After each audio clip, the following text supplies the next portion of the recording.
Bhagavad Gita feel ಮಾಡಬೇಕು. ಒಂದು ಶ್ಲೋಕ ಫೀಲ್ ಮಾಡಿದ್ರೆ ಕರ್ಮಯೋಗದಲ್ಲಿ ಏನಿದೆ ಅದೇ ಸಾಕು, ಇದೇ ಸಾಕು, ನನಗೆ ಮತ್ತೇನು ಬೇಡ, ಜಾಸ್ತಿ ಬೇಡ, ಹೀಗೊಂದು ಒಳ್ಳೆ ಭಾವನೆ ನಮ್ಮಲ್ಲಿ ಇಡುತ್ತೆ. ಇದು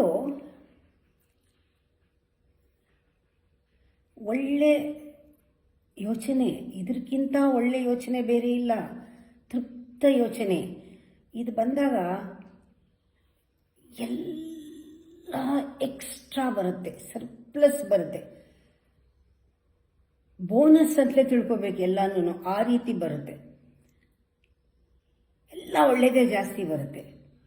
ಒಂದೊಂದು ದಿವಸನೂ ನಮ್ಗೆ ಅನ್ಸುತ್ತೆ, ಅಯ್ಯೋ ಇದು ಬೋನಸ್ಸು, ನನಗೆ ಇವತ್ತು ಬೆಳಗ್ಗೆ ಹೇಳೋದೇ ಒಂದು ಬೋನಸ್ಸು.